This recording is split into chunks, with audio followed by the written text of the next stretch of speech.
আচ্ছা, শেষ কবে আপনি নিজের মনের কথা শুনে কোনো কাজ করেছিলেন? এমন কোনো কাজ যেটা আপনি মন থেকে করতে চেয়েছিলেন, কিন্তু লোকে কি বলবে বা বন্ধুরা হাসাহাসি করবে ভেবে পিছিয়ে এসেছেন? আমাদের জীবনের রিমোট কন্ট্রোলটা আমরা অন্য মানুষের হাতে দিয়ে রেখেছি।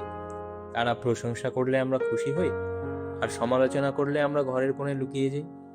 কিন্তু মনে রাখবেন, আপনার পকেটের অভাব কিংবা রাতের একাকিত্ব দূর করতে ওই সমাজ আসবে না। আজ আমরা কথা বলবো কিভাবে এই ভয় কাটিয়ে নিজের জীবনের এক দুর্দান্ত নতুন শুরু করবেন। একটা সত্যি কথা শুনবেন, সমালোচনা তারাই করে যারা নিজের জীবনে বড় কিছু করতে পারেনি। একজন সফল মানুষের হাতে অন্যকে নিয়ে চর্চা করার মতো ফালতু সময় থাকে না। গ্যালারিতে বসে তালি দেওয়া বা গালি দেওয়া খুব সহজ, কিন্তু মাঠে নেমে খেলাটা কঠিন। আপনি যখন এই সাধারণের ভিড় থেকে বেরিয়ে নতুন কিছু করার চেষ্টা করবেন, তখনই একদল মানুষ আপনার দিকে পাথর ছুড়বে।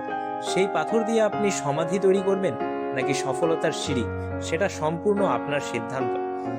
আমরা নতুন কিছু শুরু করতে ভয় পাই, কারণ আমরা ভাবি যদি না পারি তবে লোকে হাসবে। শুনুন, আপনি যদি চেষ্টা করেও ব্যর্থ হন, তবে আপনার কাছে একটা অভিজ্ঞতা থাকবে যা আপনাকে পরের বার জিততে সাহায্য করবে। কিন্তু আপনি যদি লোকের ভয়ে চেষ্টাই না করেন, তবে আপনার কাছে থাকবে সারা জীবনের আফসোস। মনে রাখবেন, আপনি যখন শূন্য থেকে শুরু করেন, তখন আপনি আসলে শূন্য থেকে শুরু করছেন না, আপনি শুরু করছেন আপনার অতীত জীবনের অভিজ্ঞতা থেকে।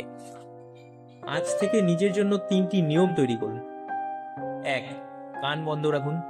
যে সমালোচনা আপনাকে শুধরে দেয় তা গ্রহণ করুন, কিন্তু যা আপনাকে ছোট করে তা ডাস্টবিনে ফেলে দিন। 2. কঠোর পরিশ্রম, কিন্তু গোপনে। আপনার পরিকল্পনা সবাইকে ঢোল পিটিয়ে জানানোর প্রয়োজন নেই। কাজ এমনভাবে করুন যাতে আপনার সাফল্য নিজে কথা বলে। 3. আয়নার সামনে দাঁড়ান। প্রতিদিন সকালে নিজেকে বলুন, যুদ্ধটা আমার একা, আর আমি জেতার জন্যই জন্মেছি। জীবনটা আপনার, এখানে কোনো রিটেক বা সেকেন্ড চান্স নেই। লোকে আজ কি বলছে তা 2 বছর পর আর কেউ মনে রাখবে না, কিন্তু আজ যদি আপনি নিজের স্বপ্নটা পূরণ করতে পারেন, তবে এই সমাজই একদিন আপনার উদাহরণ দেবে। সব দ্বিধা ঝেড়ে ফেলুন। আজকের এই মুহূর্ত থেকেই শুরু হোক আপনার জীবনের এক নতুন অধ্যায়, একটি নতুন শুরু। ভিডিওটি যদি আপনার ভেতরে সামান্যতম আগুনও জ্বালিয়ে থাকে, তবে লাইক এবং শেয়ার করুন। আর নিজের উপর বিশ্বাস ফিরে পেতে সাবস্ক্রাইব করুন নতুন শুরু। দেখা হচ্ছে পরের ভিডিওতে।